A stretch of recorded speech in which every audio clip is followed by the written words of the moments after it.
Assalamualaikum warahmatullahi wabarakatuh. Kami dari kelompok 10 dengan saya Erdi Pantara Banyumas absen 26. Saya Firsya Wayu Ramadhani absen 17 Dan saya Nadia Putri Andrianto absen 20. Di sini kami akan mempresentasikan mengenai hasil diskusi kelompok kami berupa kerajinan limbah bangun datar. yang berupa vas bunga yang berasal dari cangkang telur. Simak terus ya.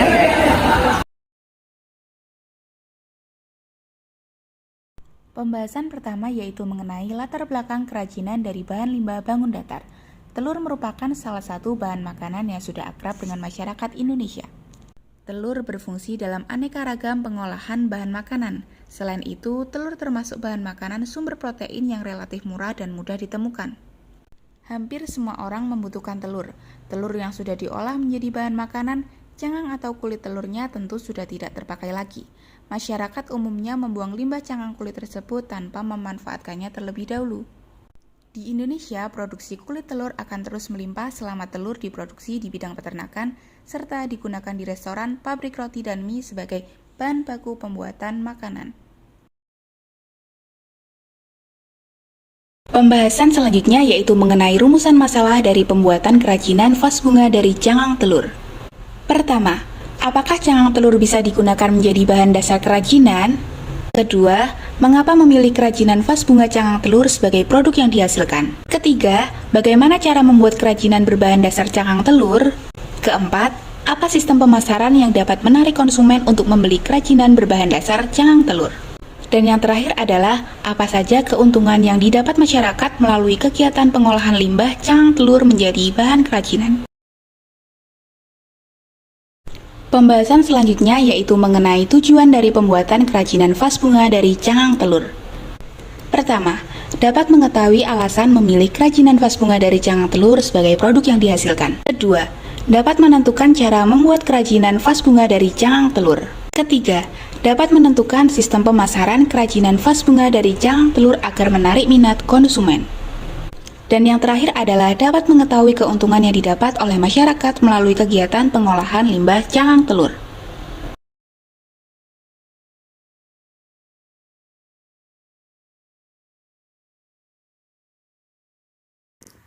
Analisis data. Pada kerajinan yang kami buat, ini kami menggunakan analisis data secara kualitatif dan kuantitatif. Untuk analisis data secara kualitatif, kami melakukan riset pasar tentang apa saja bahan yang berpeluang untuk dijadikan kerajinan. Untuk analisa data secara kuantitatif, kami menghitung biaya yang diperlukan untuk membuat kerajinan dari pengamatan pada pasar. Kemudian, interpretasi hasil. Dari berbagai pertimbangan yang telah kami lakukan, kami memutuskan untuk membuat kerajinan dari bahan limbah bangun datar berupa vas bunga dari cangkang telur. Dari pengamatan yang ada di luar sana, bahwa bahan baku dari kerajinan ini sangat mudah didapatkan, yaitu berupa cangkang kulit telur. Dengan mudahnya mendapatkan bahan baku pembuatan kerajinan tersebut, maka harga jualnya pun dapat dikurangi dan disesuaikan dengan harga pasar di wilayah kita.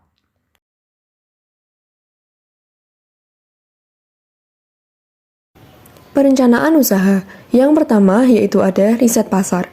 Telur adalah salah satu bahan makanan yang banyak digunakan oleh masyarakat Indonesia.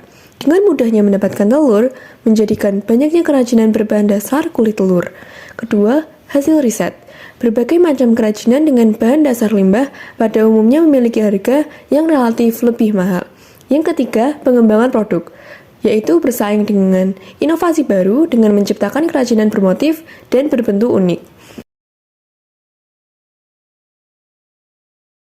Yang keempat, hasil rancangan. Membuat suatu produk yang memiliki nilai estetika dan bernilai jual yang tinggi. Yang kelima, bahan. Bahan yang dibutuhkan yaitu cangkang telur, serbuk semen putih, balon, koran bekas, dan lem fox. Yang keenam, peralatan. Peralatan yang dibutuhkan yaitu amplas, gunting, dan pengaduk. Nomor ketujuh yaitu cara kerja. Cara kerjanya yaitu A. Siapkan alat dan bahan. B. Cuci cangkang telur dalam rendaman sabun. C. Tiriskan dan dikeringkan. D. Tiup balon dengan ukuran sesuai selera. E. Beri lem pada permukaan balon dan lapisi balon sebanyak 2 kali lapisan dengan koran. F. Keringkan dan hindari terkena paparan sinar matahari langsung.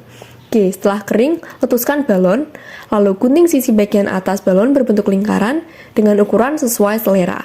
H. Beri landasan pada bagian bawah balon dengan kardus bekas. I. Tambahkan serbuk semen putih dengan air lalu aduk. J. Masukkan adonan semen pada bulatan koran melalui sisi yang telah digunting, lalu ratakan adonan semen. K. Diamkan selama kurang lebih 4 jam. L. Setelah adonan kering, lepas lapisan koran. M. Amplas permukaan hingga halus. N. Beri permukaan dengan lem, lalu tempeli dengan serpihan cangkang telur. Yang kedelapan, produk yang kita hasilkan yaitu vas bunga atau vas hias. Yang kesembilan, distribusi, yaitu melewati produsen, sole agent, lalu yang terakhir adalah konsumen. Yang ke-10, pemasaran. Vas bunga cangkang telur dihargai berkisar 75.000 sampai 100.000 tergantung dari bentuk dan motif. Yang ke-11 yaitu evaluasi. Dibutuhkan ketelatenan dan motif yang unik. Untuk yang selanjutnya yaitu ada tahapan produksi. Untuk yang pertama adalah perencanaan atau planning. Yang kedua, penentuan alur atau routing. Yang ketiga ada penjadwalan atau scheduling. Yang terakhir yaitu perintah memulai produksi atau dispatching.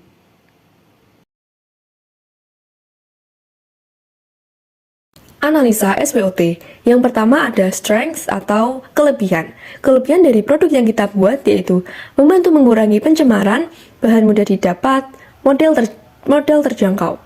Yang kedua ada weakness atau kekurangan. Kekurangan dari produk yang kita buat yaitu mudah ditiru, jika sering terpapar sinar matahari, akan mudah retak, dan serpingan cangkang telur mudah lepas.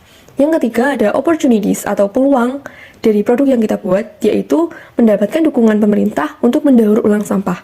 Yang terakhir ada threats atau ancaman. Ancaman dari produk yang kita buat yaitu pesaing banyak, pembersihan cangkang telur yang kurang bersih, menimbulkan bau yang tidak sedap. Yang selanjutnya ada sistem pemasaran. Sistem penjualan kerajinan kami kali ini yaitu melalui 2 cara, offline dan online. Untuk online, melalui media sosial dan situs web. Untuk offline, menggunakan brosur dan spanduk.